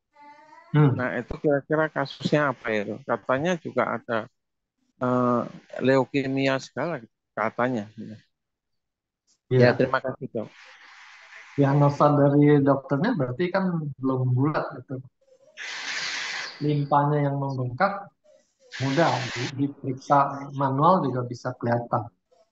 Tapi perut yang bengkak dan keras itu harus dibuktikan itu kenapa. Paling nggak CT scan abdomen itu dilakukan. Kalau leukemia itu kanker di darah, dia bisa ke limpa itu karena limpa itu menyaring darah juga, khususnya darah merah yang sudah tua-tua itu dihancurkan lalu diambil bahannya untuk bahan baku sel darah yang baru itu kerjaannya limpa. Leukemia juga tidak bikin perut keras begitu. Dipastikan aja diagnosa. Tapi kalau untuk blow sudah betul areanya limpa ya kita blow limpanya, perut yang membesar ya kita blow perutnya. Ditambah air terahertz itu penting juga karena air itu media untuk membuang sampah-sampah dan juga membantu mengantarkan bahan-bahan yang diperlukan. Nah, air terahertz itu akan menembus lebih baik lagi ke dalam jaringan. Sehingga dia bisa bertugas dengan lebih sempurna dibandingkan air kalau tidak dibuang. Dicoba aja, Pak. Ya, Pak Joshua, semoga cukup menjawab ya. Kita ke pertanyaan yang lainnya. Terima kasih Pak Joshua ya. Selanjutnya ini ada pertanyaan dari Pak Sudarno ya. Kebetulan Pak Sudarno juga angkat tangan di kolom chat ya. Sebentar saya bacakan pertanyaannya ya Pak Sudarno ya. Dokter izin bertanya, kakak saya sudah amputasi telapak kaki. Sekarang anggota tubuh nggak bisa digerakkan. Nah, ini mungkin Pak Sudarno ingin menambahkan supaya Dokter Wijaya bisa lebih jelas dari pertanyaannya. Silakan Pak. Selamat malam, Dok. Iya, maaf Bu. Iya, silakan. Iya, ini matiin gitu. Kakak saya kan belum lama ini amputasi kaki sebelah kiri ya, Dok. Ya. Terus setelah amputasi itu sampai sekarang itu belum bisa menggerakkan anggota badannya untuk sekedar buang air aja. Sekarang semua pakai pampers, nggak bisa apa-apa. Anggota gerak itu kan ada 4 Bu, empat-empatnya nggak bisa bergerak. Semuanya, jadi badannya itu sama sekali kaku, Dok. Oh, kaku. Terus ini kan diamputasinya ya bagian telapak kaki separuh, terus sama betis sebelah kanan kiri itu semuanya udah itu belek itu, Dok. Sampai makanya untuk kemarin tuh bicara juga agak susah, tapi sekarang udah bisa. Memang baru beberapa hari, Dok. Misalnya untuk terapi itu kan harus nunggu 3 bulan apa bisa cepat, Dok? Ya, kalau sudah sampai bicara terganggu itu berarti di otak sudah terlibat. Mungkin ada stroke yang pelan-pelan terjadi sehingga tidak menyolok seperti orang yang tiba-tiba lumpuh gitu. Blow-nya berarti harus dari otak juga. Tapi untuk sekarang itu udah bisa kita lakukan terapi apa belum, Dok? Bisa, kenapa? Halangannya apa? Karena kan misalnya ada luka masih luka baru itu nggak masalah, Dok. Luka yang di kaki. Udah lama kan, Bu? Ya, amputasi baru beberapa hari. Oh. Kalau pendarahannya sudah berhenti, kita bisa blow karena blow itu kan melancarkan darah. Darah ya. Pantangannya itu hanya kalau ada perdarahan aktif, Bu, masih merembes gitu, kita ada resiko. Tapi kalau ini masalah kencing manis, wajib untuk blow itu. Karena kalau kita tidak lancarkan darahnya, nanti ada sumbatan lagi, kena amputasi lagi bagian yang lain. Berarti bisa kita lakukan ya, Dok? Segera ya, Dok? Bisa. Emang udah punya alatnya, tapi emang orangnya nggak mau make, jadi aduh sayang banget gitu. Makanya tuh dua-dua kakinya itu sebenarnya udah diamputasi. Tahun lalu kaki sebelah kanan, sekarang kaki sebelah kiri. Ya, wajib Bu diberikan. Kita saya sendiri di klinik gereja itu sudah lihat hasilnya orang yang kakinya sudah kelihatan sampai uratnya itu, tendon kelihatan itu dengan terahertz rapet lagi sampai kulitnya. Sayang banget. Sangat bagus. Ya.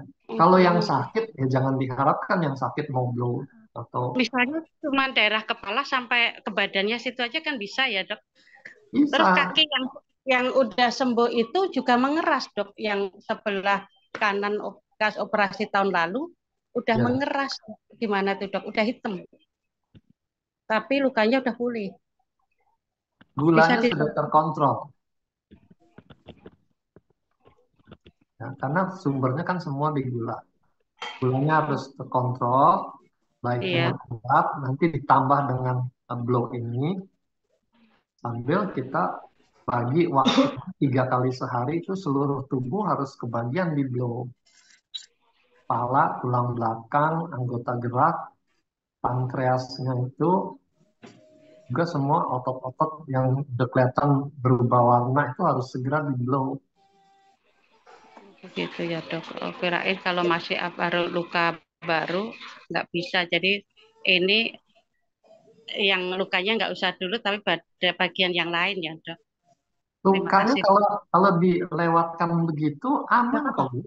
Aman, oke. Ya, makasih, Dok. Iya. Jangan Ya Allah. pakai yang paling panas karena orang kencing manis tuh nggak berasa, Bu. Dia kena Iya, panas iya, pun nggak dia berasa. diam aja, nanti melepuh. Jadi ya, emang kita yang penting udah kita lakukan aja ya, Dok. Nomor 1 sampai nomor 2 aja dan di blow-nya berjalan, ya. Iya, iya. Iya, Dok. Makasih, Dok. Iya. Malam, Dok. Malam. Ya, mau tanya, Dok, kalau misalnya tiap pagi itu bangun minum air putih hangat, setelah minum air putih hangat kok rasanya perutnya kudu mual-mual, mual-mual gitu. Mual-mual. Terus kalau sudah sendawa hilang atau buang angin hilang perutnya enakan. Di siang gitu lagi. Kenapa itu? Itu lambungnya bermasalah dia. Dan Nexium itu ya tetap gitu. Ya, bukan tadi saya bilang mengobati penyakit itu tidak bisa lagi kita menonjolkan kamu makan obat mereknya apa gitu, nggak bisa. Kita harus mengobati itu secara keseluruhan. Dokter kasih aprosolon ya. Itu enggak cocok. Terus saya minum Nexium. Nexium 40 mili itu cocok. Tapi gitu lagi. Bu dijelaskan nggak Nexium kerjanya bagaimana? Ngerti. Pokoknya sakit minum Nexium. Ya itulah kondisi kita pada umumnya begitu. Masih mending ibu tahu mereknya Nexium. Banyak pasien saya tahunya tuh tabletnya warna hijau, bulat-bulat gitu. Nggak tahu merek apa. Saya di Amerika, suami saya sakit, terus dokter itu bilang, biasa di Indonesia makan apa? Terus saya WA sama dokter Iskandar, terus dokter bilang, Nexium. Oh, Nexium, dok. Terus dikasih 1 kotak Nexium. Aduh, jadi ini bukannya salah konsultasi satu juga ya, Bu. Cuman ini chatting doang gitu ya. ya, Nexium itu salah satu obat yang mengurangi produksi asam. Tapi kalau ibu makan terus-terusan, itu penyakit lambungnya tuh akan makin komplikasi. Karena Tuhan bikin lambung kita tuh butuh asam untuk mencerna makanan. Kalau ibu makan obat yang menyetop produksi asam, nanti makanannya tidak bisa dicerna. Makanan yang tidak dicerna itu akan membusuk, menghasilkan gas-gas. Hanya ibu banyak sendawa. Lalu dia juga nanti kalau sering kembung, saraf lambungnya akan melemah. Di peristaltiknya itu menurun. Jadi kacau. Kalau sudah kacau itu ibu gampang mual, gampang muntah. Nah, kalau sering-sering muntah nanti merembet jadi GERD. Jadi penyakitnya makin lama makin kompleks karena cara pengobatannya yang salah, tidak holistik ditangani. Terapi dok itu. Jadi di blow itu sangat membantu peristaltiknya, dia punya energi dari lambungnya itu dia akan membantu. Tapi nggak bisa kita berharap otomatis di blow seluruh urusan lambung beres semua. Nggak bisa, Bu. Harus tahu masalahnya di. Ya dok, dok. Ganggu. Ya, terima kasih ya Bu ya. Mudah-mudahan menjawab ya pertanyaannya. Tetap harus rajin blow ya Bu ya. Dokter, ini ada banyak pertanyaan sebetulnya dok. Cuman waktu kita juga udah hampir habis ya. Bapak Ibu, mungkin untuk pertanyaan-pertanyaan yang lain saya mungkin satu ya dok ya, kita rangkum ini ada beberapa pertanyaan mengenai autoimun. Jadi mungkin dokter berkenan untuk menjawab satu lagi untuk autoimun ini tadi dari Ibu Woro Iriani. Ini bertanya mengenai autoimun ya. Jadi temannya ada autoimun baru 2 minggu ini, laki-laki usia 67 tahun sehingga kedua tangan dan kaki lumpuh. Nah, jadi ini apakah dengan terapi ITERA juga bisa membantu dan kembali sih dok pertanyaannya seputar untuk blow di bagian-bagian mana yang harus difokuskan ya. Dan ini tadi ada satu di depan, apakah gelombang panas ini boleh untuk mereka yang menderita lupus dok? Ya. Silakan dok, terima kasih. Autoimun ini penyakit yang kompleks dan relatif tuh baru, maksudnya generasi yang dulu-dulu tuh nggak begitu mengenal penyakit autoimun. Jadi terjadi kekacauan di sistem imunologi. Bukannya dia bertugas menyerang musuh, malah dia menyerang tubuhnya sendiri. Kacau. Ada banyak teorinya, kita ambil kesamaannya. Satu, pada autoimun itu terjadi peradangan yang kronis dan luas. Nanti tergantung dia autoimunnya ini menyerang organ mana. Ya, misalnya lupus di ginjal, lupus di otak, atau di sendi. Tapi akarnya sama-sama kelainan sistem imun. Salah satu disoroti itu karena banyak radikal bebas, sehingga sistem imunnya itu dikacaukan oleh keberadaan radikal bebas itu. Sehingga kita punya kesamaan pada seluruh autoimun itu, mereka perlu lebih banyak antioksidan. Terahertz tidak bisa menyediakan antioksidan. Jadi perlu peningkatan dari segi nutrisi, dari suplemen yang kaya dengan antioksidan. Terahertz bisa membantu pada organ yang sedang sakit. Karena misalnya lupus ginjal, kalau dibiarkan radang di ginjal, nanti lama-lama ginjalnya akan turun fungsinya jadi gagal ginjal. Terahertz kita arahkan ke ginjal tuh untuk memperbaiki fungsi ginjalnya. Tapi bukan langsung berurusan dengan autoimunnya. Bedakan ya, autoimun ini induk gangguannya, organ itu dampaknya. Terahertz bisa menolong dampak pada organ. Untuk radikal bebasnya, kita bisa bantu dengan mempercepat proses detox di badan kita. Autoimun tuh butuh banyak detox selain dengan antioksidan tadi. Kita tahu organ detox itu usus besar, ginjal, liver, paru-paru, sama kulit. Jadi dengan blow, tadi titik-titik umum tuh cakup juga itu perbaikan secara umum ya. Kita blow livernya, kita mempercepat detox bahan kimia di liver sehingga badannya lebih bersih. Blow perutnya, ususnya menjadi lebih aktif, buang air besarnya lebih teratur, lebih sering misalnya, itu juga mempercepat pembuangan toksin di usus. Di kulit, kalau kita pakai Terabio, untuk orangnya keringetan, itu mempercepat detox lewat kelenjar keringat. Kalau kita blow paru-paru, paru-parunya lebih kuat, dia bisa buang dahak dengan lebih baik, itu juga detox di sistem paru. Jadi itu peranan terahat pada kasus autoimun. Tapi untuk mengatasi autoimunnya itu harus dikeroyok dari berbagai segi ya. Nutrisinya harus dipilih, ya. Makanan yang bikin dia alergi, terutama gluten yang ada di gandum misalnya, itu harus dihilangkan.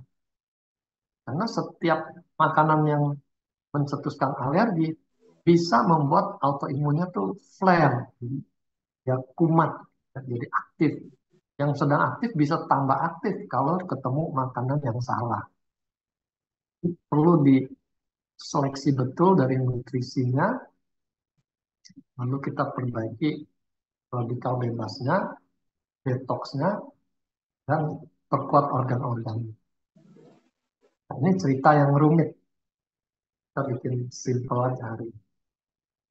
Oke, selesai. Oke, baik. Terima kasih Dr. Wijaya untuk penjelasannya. Bapak Ibu sekalian, dengan demikian kita sudah sampai di penghujung acara kita pada malam hari ini. Terima kasih kalian senantiasa ikut sampai akhir. Dr. Wijaya, terima kasih banyak. Hari ini kita pada peserta Zoom ya, ini kurang lebih tadi ada sekitar 250 lebih ya peserta. Ini luar biasa. Malam hari ini betul-betul puncak dari peserta Zoom pada malam hari ini ya, Jumat ini ada 250 orang lebih, mungkin 260 nih kalau nggak salah tadi, cuman fluktuatif ya, keluar masuk. Tadi 266. 66. Oh, Ibu ya. Terima kasih banyak. Buat Bu Suci. Iya. Bu Suci. Iya, Pak. Saya saya terlambat, saya lupa. Bisa minta waktunya hanya 1 menit aja bertanya, boleh nggak? Mengenai Pak, ini Dokter Wijaya udah mau bobo nih soalnya. Bu Suci ya, iya. Oke, siap. Ya, Bapak Ibu, terima kasih banyak ya untuk Bapak Ibu yang terlambat atau ingin juga menonton siaran ulang dari percakapan kita pada malam hari ini. Boleh pantau akun YouTube-nya Ref Indonesia besok siang ya. Besok kita akan upload kali, jadi Bapak Ibu bisa dengarkan kembali, bisa share kepada beberapa teman-teman yang lain, dan tetap subscribe dan juga nyalakan notifikasi supaya Bapak Ibu senantiasa mendapatkan update terbaru mengenai Iteraker dan juga Business Life. Baik, terima kasih banyak Bapak Ibu. Bisa bergabung karena HP ini error dari tadi, Dokter. Ya, Ibu. Iya, kita ketemu. Dokter Wijaya. Dokter Wijaya, terima kasih banyak. Sama-sama. Terima kasih. Sabarannya untuk menjawab pertanyaan teman-teman semua pada malam hari ini. Terima kasih ya, Dok. Dan kemudian kita akhiri untuk. Terima kasih banyak, Dok. Terima kasih. Terima kasih juga. Terima kasih Pak Dokter. Luar biasa. Selamat selalu. Alhamdulillah.